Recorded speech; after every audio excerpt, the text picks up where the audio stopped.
Good morning, everybody, and welcome to our weekly call for essential lessons for executives and business owners when transitioning to an RMR business model. My name is Sharon Shaw, and I'm the President of Integrator Support, and I'll be leading the discussion today. And there's something I wanted to talk to everybody about. We've had about a week off since we last spoke, since I was traveling and doing that presentation last week. And we did update our survey. I know some of you had filled out the questionnaire, and there were a few of the fields that weren't letting you answer in quite the method that needed to be. So we adjusted the settings, and so now the survey is up to date and ready to take your feedback. And then we'll be scheduling some one-on-one meetings to follow up with whatever kind of information you and your team have submitted. Now, in addition to that, today we're going to talk about something new that's coming down the pike from Integrator Support. Basically, there is a new sort of way of looking at the way we position our customers that actually have the wherewithal to handle their own system. In many of the cases where we do, video monitoring or managed access control, it's because the customer doesn't necessarily have the support staff, the infrastructure, the command center that they need to do it on their own, in the proper way.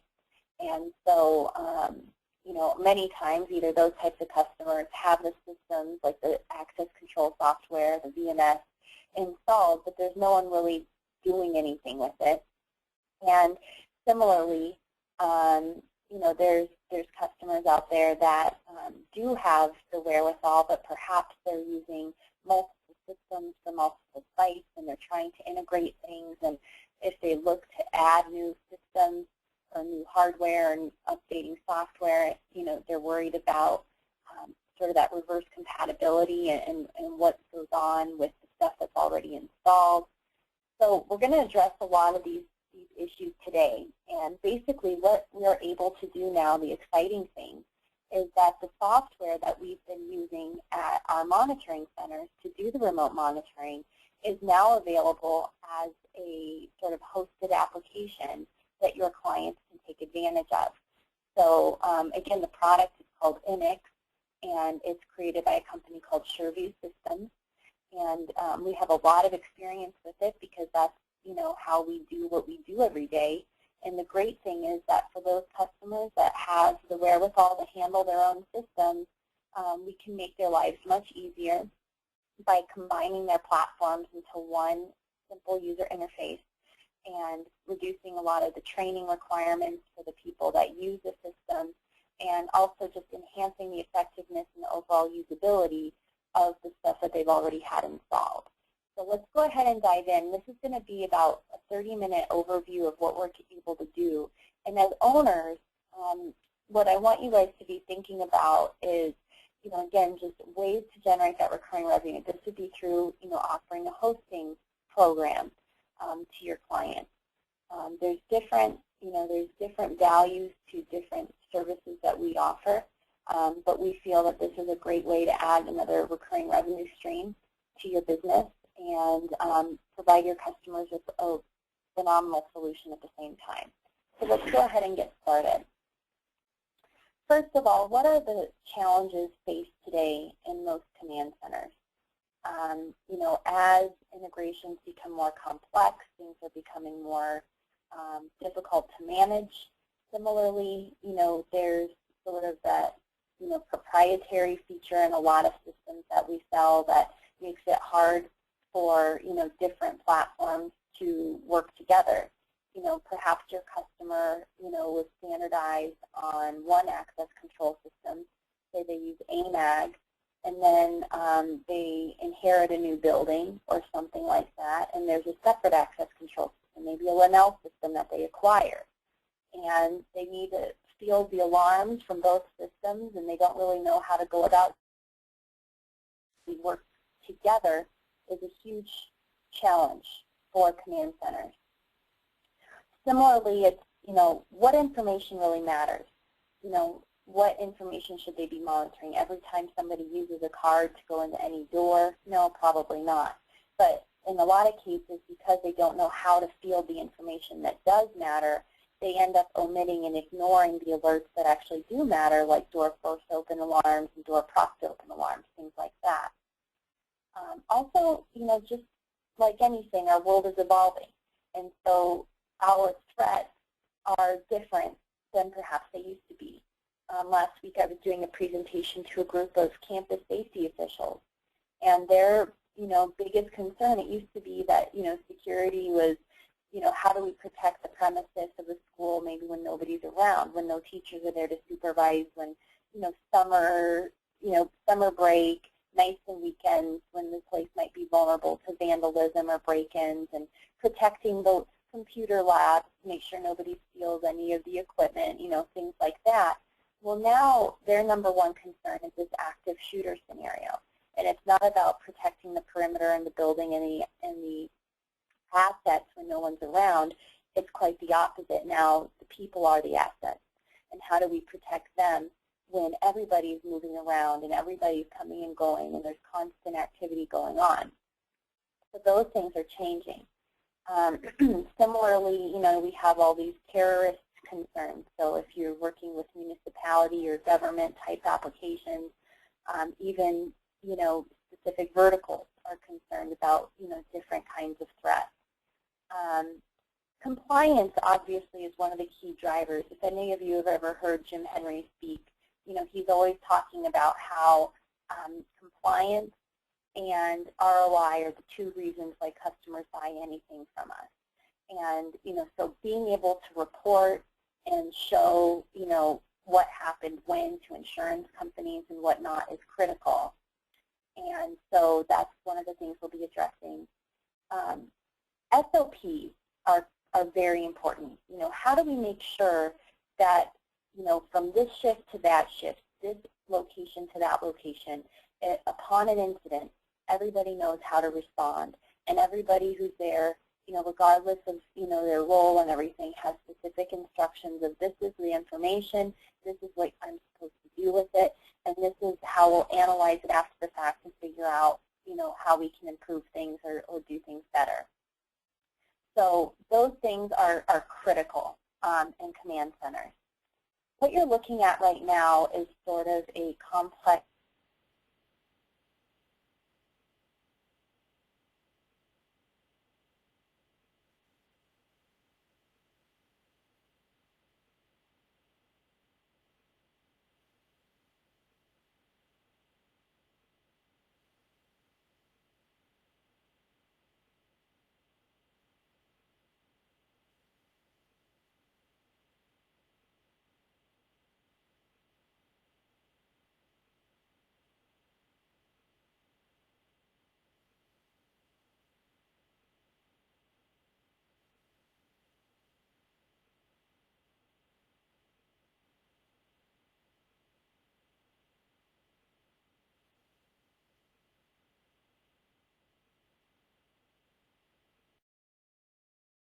technical group later this week as to what exactly, the levels of integration work. But the main thing is that giving everybody one platform for all of the systems to tie into, managing events and alarms through that system, and being able to, get the data, share the data, report after the fact, having it all coming from one interface is a huge benefit. So how can we solve some of these challenges with this new PSIM solution? Well, in most cases when we're talking about PSIMs, we're talking about Proximix and airports and things that cost $1 million and take 4 or 5 years to really deploy.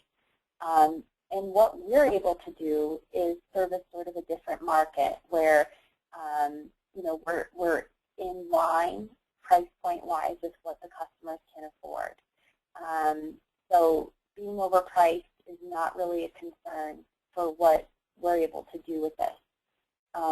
Overcomplicating things and tying in all those integrations. I mean, there's a reason the other guys cost $1 million, because they're pulling in so many different systems, and it's just on such a huge scale, and the level of integration and how things talk to one another is is very complex and very difficult to manage.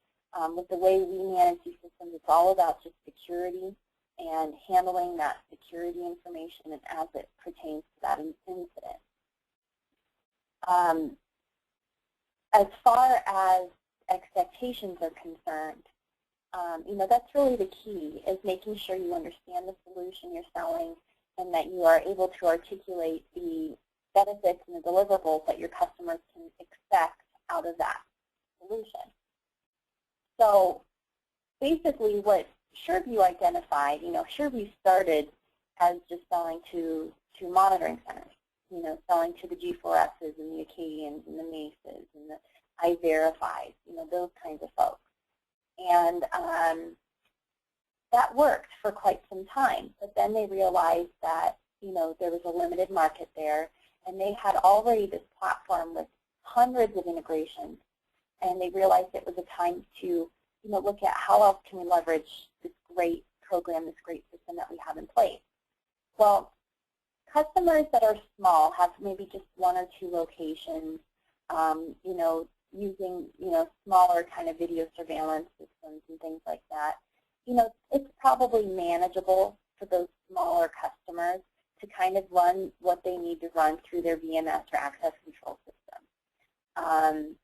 Then you get to the point of, the huge complex, city-type deployments of TSIM that, are elephants, right? Well, we're neither of those, and I don't think many of your customers are either. I think most of your customers are the types that might have 5 or 6 locations that have different things kind of working together, and maybe you have a customer that would like to migrate to IP, but they're having a hard time letting go of that old, archaic DVR that still functions. Why should we get rid of it to get a server when we have something that still works? Well, you can allow them to keep what they already have and keep what they've invested, but continue to add on the things that they want to add on going forward. So they can pull all of these systems together, and then slowly, as their budget allows, they might be, replacing some of that older equipment. So we're right here in the middle where this green box is. The design goals for IMIX is pretty clear. First thing is getting the site set up and deployment going. So we have a matrix of what integrations are already in place. If there's any product that is not on our matrix, what we'll do is work with you to identify the integration requirements, and we have a very open API, so being able to integrate is most of the time a fairly simple task. But we do choose our integration partners wisely. We don't want to just, for lack of a better word, whore ourselves out and then have a million different partners we're trying to keep up with as they perform updates and all that stuff. We're just trying to pick really the vendors that we see you guys using, and if there's demand, we'll jump through the hoop. But maybe what we'll do is work together to pick that right path and make sure that it makes sense for the long haul. We have a very consistent process with getting the integrations done, so that way, the look and feel of things and that way of going about getting everything connected into the system is as standardized as it possibly could be. Everything is web-based and highly customizable. We can, customize many of the different roles. We can customize many of the different protocols and standards of practice and things like that. And again, just emphasizing that this is based on physical security.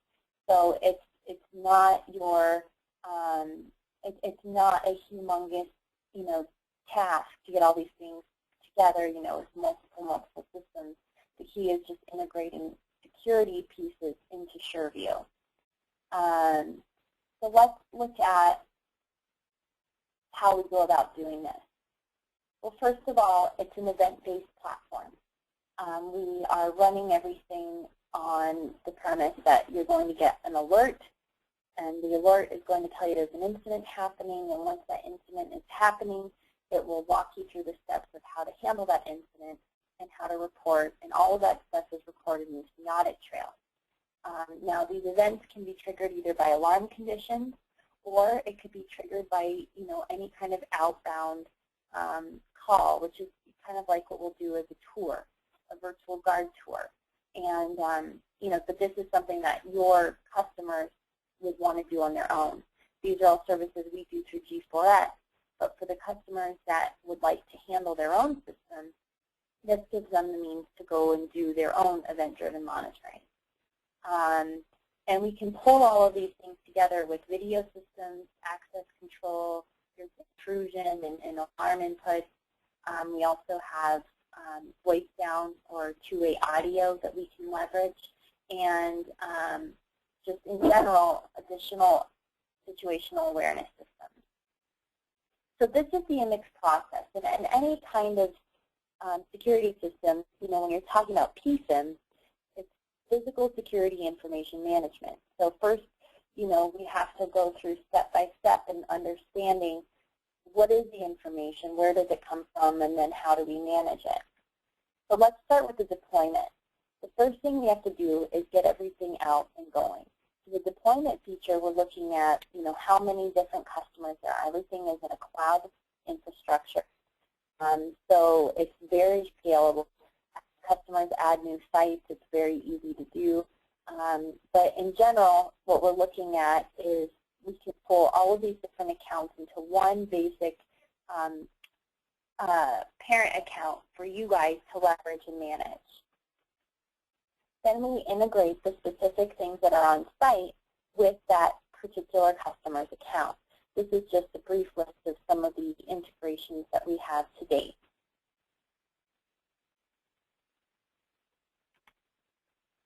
Once we receive any kind of alert or we conduct a tour or whatever it might be, then it's time to actually process things. You can see that there's priorities in place. There's this constant dashboard that you guys can keep open, a workstation in the control center that's just letting everybody know what's going on where and, how many issues are happening and, just be able to manage the process and delegate tasks and whatnot. Then as something actually is happening, it's time for the operator in charge to respond. So there's going to be, this is basically the user interface for any operators that are in charge of handling the alarms. So there's going to be, this is the looping alarm clip that shows this is what triggered the alarm. Here, your customers will be able to see live video, and they can navigate throughout the site by clicking on any of these camera numbers here. This is where they can see all of their scripts or their guided standards of practice. And in general, this is what records to the audit trail. Anything that the operator clicks on or does is recorded and timestamped into the audit trail. Now then, as you see, maybe there's guards, out doing patrols or other people that want to be notified upon incident. We can do push notifications to make sure that everybody is receiving this information on their mobile device, such as an iPhone or an iPad, as well as, in any of the web-based portals. And then once the incident has occurred, we can analyze sort of what's happened that day and do some reports and identify what are some of the biggest threats, what are some of the largest, or the most active locations that we're monitoring, these types of things, so that way we are able to really see how people are using the system, how it's being managed, and making sure everything is working properly. In general, I mentioned that this is a cloud-based system, so IMIX is hosted. They have relationships with both Dell and EMC that do their hosting and their data centers for them. They have a very standard process that is involved with the way everything communicates. So as you're looking at this graph, you can see sort of how the different pieces of IMIX end up working together. So first, these are your end these are your your end devices. This is what anybody is going to be actually doing the monitoring here. And then they're connecting through the web server, which then communicates with the mother server. And then up here is where you can see the integration that's taking place with all of the actual on-site devices. So the API server is consistently running those integrations with everything, while MX Cloud is sort of communicating all of that stuff back through the web server to you. So what do? How do you position this? How do you go about offering this to your customer? What we recommend is a proof of concept sales process. So for 4 weeks, we'll come in, we'll give them basically a true demo. We'll deploy the entire system, let them use it as if they had paid for it, and provide them with a week-by-week process to get them going. So the first week is to make sure that the systems are in and that the plan is being deployed properly. We'll make sure that their SOPs are established and help them build those SOPs. We'll help them test and use the system and make sure that they feel comfortable and how they handle those alarms and what they're doing with them. And then lastly, evaluate and plan their next phase of the project and determine, like if they're trying to migrate to IP, what's the next step to do all of this. Just in closing, in case you're concerned at all with the company or you haven't heard about SureView, they are a privately held company. They're based in Wales. However, they do have headquarters here in Tampa.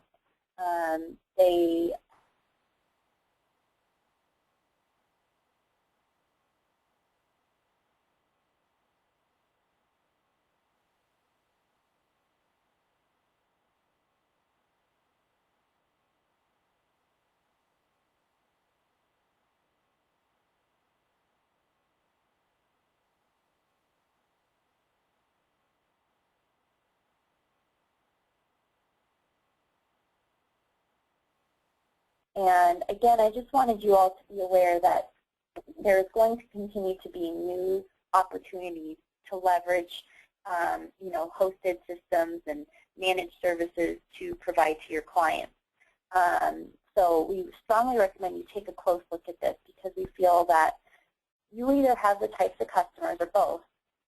There's two types of customers. There's the types of customers that have the wherewithal to do their own monitoring.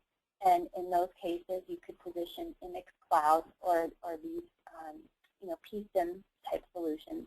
And for the customers that don't have the wherewithal, we strongly recommend, giving them that affordable solution by having us assist with doing the monitoring on their behalf. Let us leverage the system, but still be able to connect to whatever the systems are that are located on site. So the pricing for all of this, in case that's what you're wondering, is based on the end device. So how many numbers of alarm points basically are going to be there? How many cameras? How many doors? How many different things are talking to MX? And then based on that number, you will have a multiple of several dollars that you multiply by that, and that's how you know the price point and how you can position it. So we will be able to assist with this going forward. I just wanted to give you guys an introduction and a feel for what this solution has to offer for you and your clients. So if you have any questions, don't hesitate to contact us. But I hope you guys have a wonderful day. Thank you for your time, as always. Bye-bye.